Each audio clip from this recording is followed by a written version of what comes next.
Friend hello, कशा आहात सर्व? मजेत असाल. मी तुम्हाला एक सांगणार आहे गोष्ट की असे झाले माझ्या बाळाबद्दल. मला ओ तू बोलती, बोलायचं तुला? बोल बोल. काय तुझं नाव? श्रीनू. नाव सांग तुझं. श्रीनू सांग नाव सांग. श्रीनू बाळ. श्रीनू बाळ आहे का? Smiley smiley.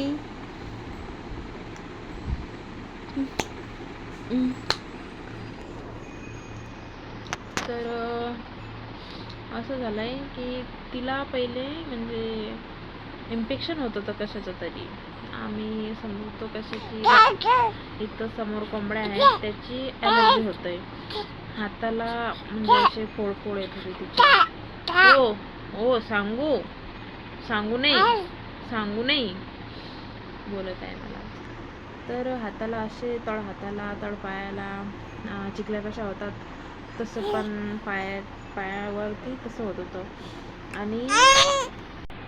आणि हो, चिकल्यासारखं होत होतं तिला. पण आम्ही दवाखान्यात नेलं आणि दवाखान्यात डॉक्टरनं पण सांगितलं की हे कशाची तरी ॲलर्जी आहे, इन्फेक्शन होत आहे म्हणून तिला हे असं हाताला फोडं आणि पायाला पण फोडं येत आहेत.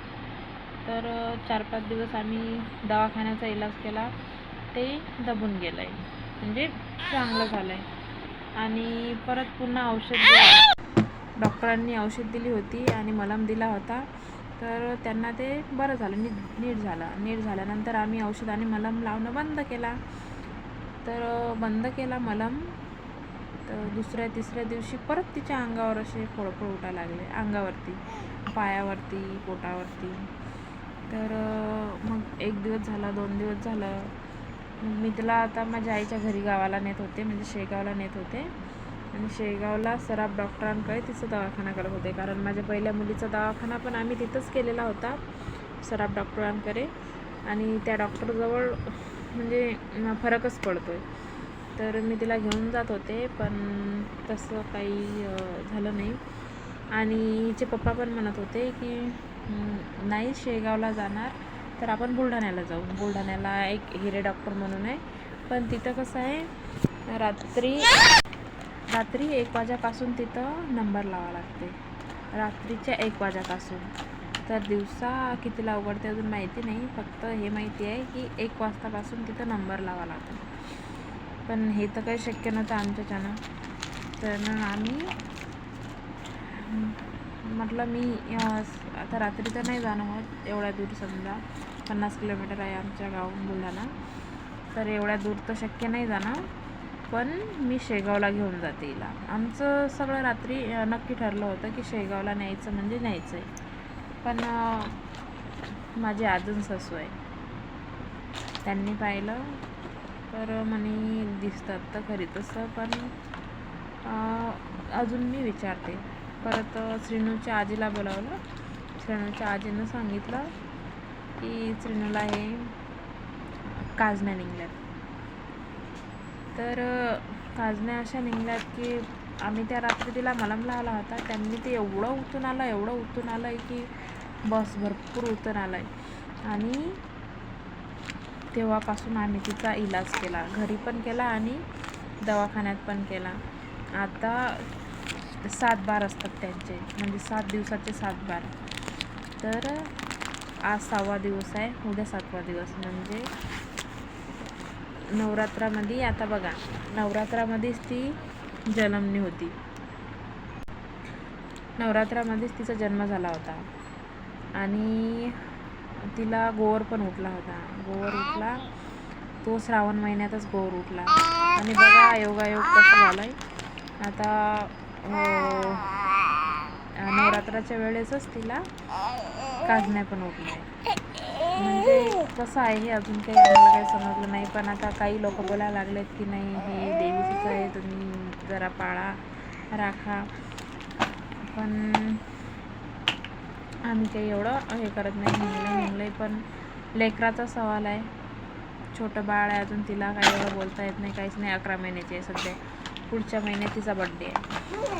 तर असं झालं आहे. आता सगळेजण म्हणत आहेत चांगलं आहे निघणं, चांगलं आहे.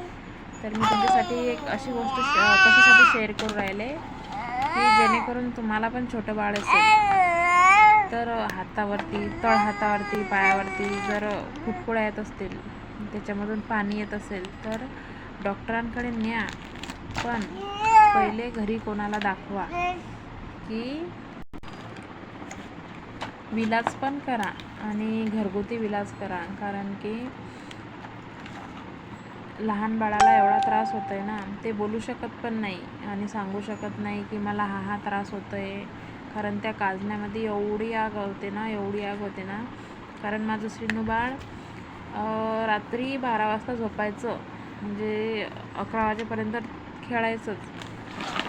आणि 12 वाजता झोपलं ना तर लगेच एक 1-1.5 वाजता उठायचं. 1-1.5 वाजतापासून एवढी रडत होती, तिला औषध दे काय दे, पण तरी तिला फरकच नव्हता. कारण की त्याच्यामध्ये आग खूप असते. एवढी आग की बापरे भयंकर. श्रीनू रडत होती. पुन्हा थांबायचं तर नावच नव्हती घेत.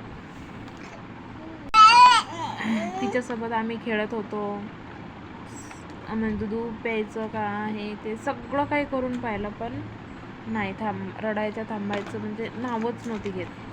मग आम्ही तिला पहाटे 5:30-4 वाजता ती झोपायची. 2 दिवस तिनं असंच केलं. आम्हाला 2 रात्री एवढा त्रास दिला की आमची झोप पण झाली नाही. झोप काय, समजा लेकराचं दुखलं तर आपल्याला कसं काय झोप येणार, कारण तिला बोलायला येत नाही आणि अजून लहान आहे तिला कसं काय समजणार आणि कसं काय सांगणार ती की मम्मा माझं हे दुखते ते दुखतंय म्हणून. तर आम्ही तिला खेळवत तरी मुकी चूप राहत नव्हती. नंतर तिला आम्ही 4-4:30 वाजता ती झोपी जात होती. 2 दिवस असं केलं. तिसऱ्या दिवशी आम्ही तिचा इलाज केला. आता बरं आहे तिला.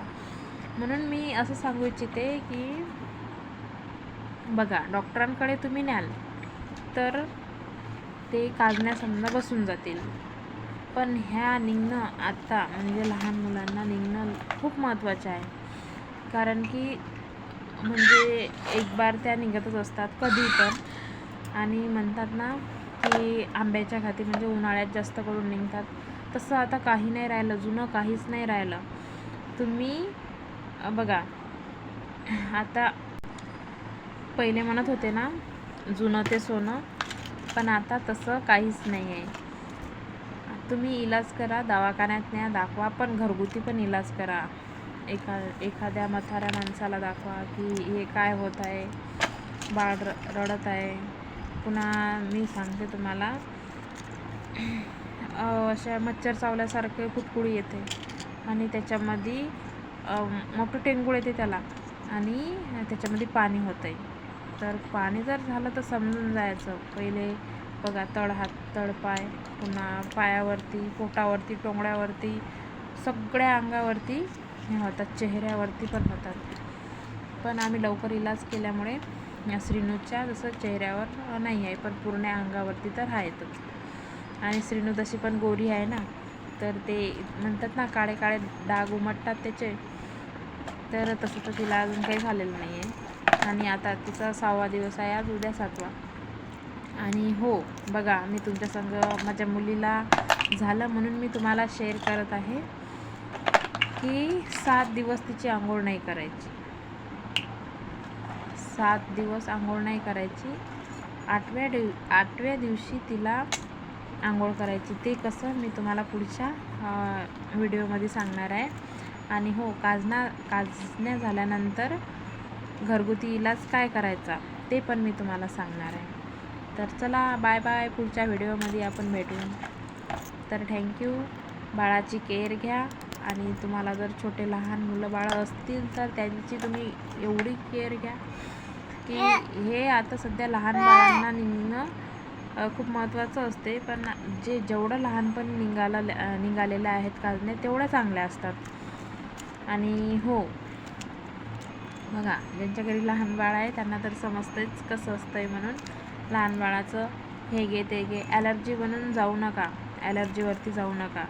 पुन्हा कशाचं इन्फेक्शन झालं ते पण जाऊ नका, त्याच्यावरती जाऊ नका, अजिबात नका जाऊ. कारण माझ्यासोबत तसं झालेलं आहे म्हणून मी तुमच्यासंग शेअर करत आहे, कारण की हा प्रश्न बाळाचा आहे.